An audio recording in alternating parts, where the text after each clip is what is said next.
Qualifier 2లో మన హైదరాబాద్ ఉంది. సో, మన దగ్గర గూడా అంటే వస్తుందా? అసలు గెలుస్తారా? లేదా? ఎక్కడో ఎక్కడుంటారో అనే క్లారిటీ నుంచి హ్మ్. వరుసగా కొడుతూ వచ్చారు. క్లాస్ అవును. ఎప్పటి నుంచి అవును. ఆడాడో అక్కడి నుంచి మళ్ళీ అవును. తిరిగింది. సో, అదెలా ఉండబోతుంది? హైదరాబాద్ కూడా ప్రధానమైన బలం ఖచ్చితంగా బ్యాటింగే. వాళ్ళసల ఓపెనర్లు తీసుకుంటే ఆహ్, వాళ్ళు సెట్ చేసేస్తున్నారు మ్యాచ్‌ని.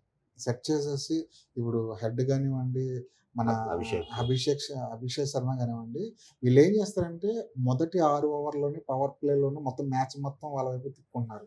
6 ఓవర్‌లో 75 పరుగులు, 80 పరుగులు చేసేసేసరికి నెక్స్ట్ వచ్చే బ్యాట్స్‌మన్‌కి చాలా ఈజీ అయిపోతుంది. ఇప్పుడు మీరన్నట్టు క్లాసన్ గానివ్వండి, తర్వాత నితీష్ కుమార్ రెడ్డి గూడా నితీష్ కుమార్ రెడ్డి గాని కొన్ని బాల్లు ఆడినా గూడా కొన్ని ఎక్కువ బాల్‌లోనే ఎక్కువ ఎక్కువ ఇంపాక్ట్ చూపించే అవును. ఇంకా అవును. ఫ్రీగా అవును. ఫ్రీగా అవును. ఆడేసే అవకాశం వస్తుంది.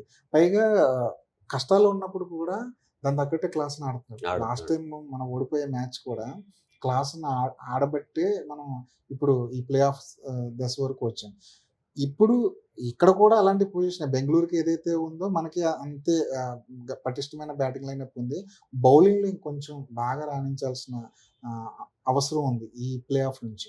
సో, అంటే కంపేర్ టు ఆర్ఆర్, ఎస్ఆర్‌హెచ్ అంటే ఇవి 2 మధ్యలో జూస్తే ఎక్కువ ఎవరికి ఎడ్జ్ ఉంటుంది? మనకి ఎడ్జ్ ఉంది. ఎందుకంటే మనం రాజస్థాన్‌తో పోలిస్తే చాలా ముందే క్వాలిఫై అవును. అయిపోయాం. ఫస్ట్ ప్లేస్ కోసం పోటీ పడ్డాం. పోటీ పడ్డాం.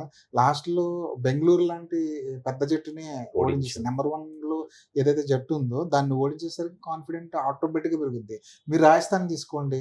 ముంబైతో జరిగిన మ్యాచ్‌లో రాజస్థాన్ చాలా చాలా ఆపసోపాలు పట్టి కింద మీద పడుతూ కింద మీద గెలిచారు. పడి అసలు గెలుస్తదో లేదో తెలియని పొజిషన్‌లోంచి ఆర్చర్ బాగా మొత్తం మ్యాచ్‌ని మలుపు తిప్పేయడంతోటి వాళ్ళు మళ్ళీ రేస్‌లోకొచ్చారు. సో, ఇప్పుడైతే మన పేపర్ మీద చూస్తే హిస్టరీ చూస్తే హైదరాబాద్‌కి ఎక్కువ ఫేవరెట్ ఉంది గానీ, రాజస్థాన్ ఎప్పుడెలా ఆడుతుందో చెప్పలేని పొజిషన్. రాజస్థాను, హైదరాబాదు రెండిటి మధ్య పోలికలేంటంటే, ఇక్కడ మన హైదరాబాద్‌లో బ్యాటింగ్ ఎంత పటిష్టంగా ఉందో, రాజస్థాన్ టీమ్ కూడా బ్యాటింగ్‌లో అంతే పటిష్టం. హైదరాబాద్‌లో ఓపెనర్లు ఎలా అయితే చెలరేగిపోయి ఆడుతుంటారో, రాజస్థాన్‌లో కూడా ఓపెనర్స్ సూర్యవంశీ గానివ్వండి, జైస్వాల్ గానివ్వండి, వాళ్ళసల వాళ్ళ దూకుడు మామూలుగా లేదు. 200 స్ట్రైక్ రేట్. అవును.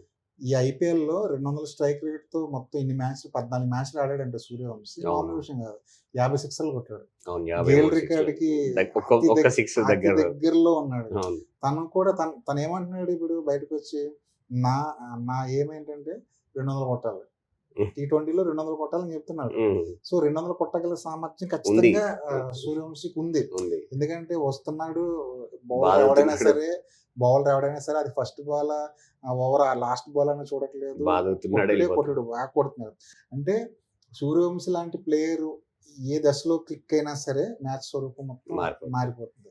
సో, మనం ఏంటంటే ఒక ప్లేయర్ ఎప్పుడైనా సరే మ్యాచ్ మార్చేసే మ్యాచ్ విన్నర్‌లు ఈ 2 జట్టుల్లోనే ఉన్నారు. సో, టఫ్ ఫైటే కానీ మన హైదరాబాదే కాబట్టి ఎడ్జ్ ఎక్కువగా హైదరాబాద్‌కుంది.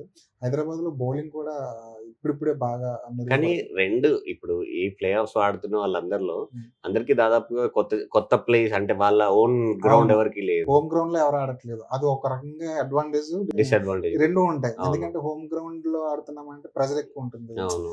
అన్నీ మనకు తెలిసిన ఇవే గాబట్టి ఎక్కువ అడ్వాంటేజ్ మనకొస్తుందనుకుని చెప్పేసి తప్పులు చేసే అవును. పరిస్థితి ఉంటుంది. మనకు తెలియని గ్రౌండ్, మన హోమ్ క్రౌడ్ ఎక్కడ ఉండదు. కానీ ప్లే ఆఫ్‌లోకొచ్చేసరికి హోమ్ గ్రౌండ్ అవి పెద్దగా ఎక్కువ ఫరక్ పడదు. ఎక్కడికెళ్ళినా సరే అదే క్రౌడ్ ఉంటుంది. 2 జట్లకి ఖచ్చితంగా సపోర్ట్ దొరుకుతుంది.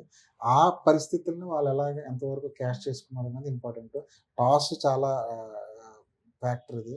మ్యాచ్ అది పర్సెంటేజ్‌ని మార్చేస్తది. అవును. 50, 50% పర్సెంటేజ్ కాస్త 60, 40కి తీసుకెళ్ళిపోతుంది. సో, ఇది పేపర్ మీద జట్లన్నీ బలంగానే ఉన్నాయి. కానీ అడ్వాంటేజ్ మాత్రం ఖచ్చితంగా క్వాలిఫైర్ 2లో ఆబ్వియస్‌గా హైదరాబాద్ కొంత బలంగా కనబడుతుంది. కానీ ఆన్ గ్రౌండ్‌లో పెర్ఫార్మన్స్ బేసిస్‌గా ఏ ఒక్క ఓవర్‌కు అంటే ఉదాసీనంగా ఉన్నా కూడా ఫలితం మారిపోతా ఉంది. So, let's ready for the qualifiers.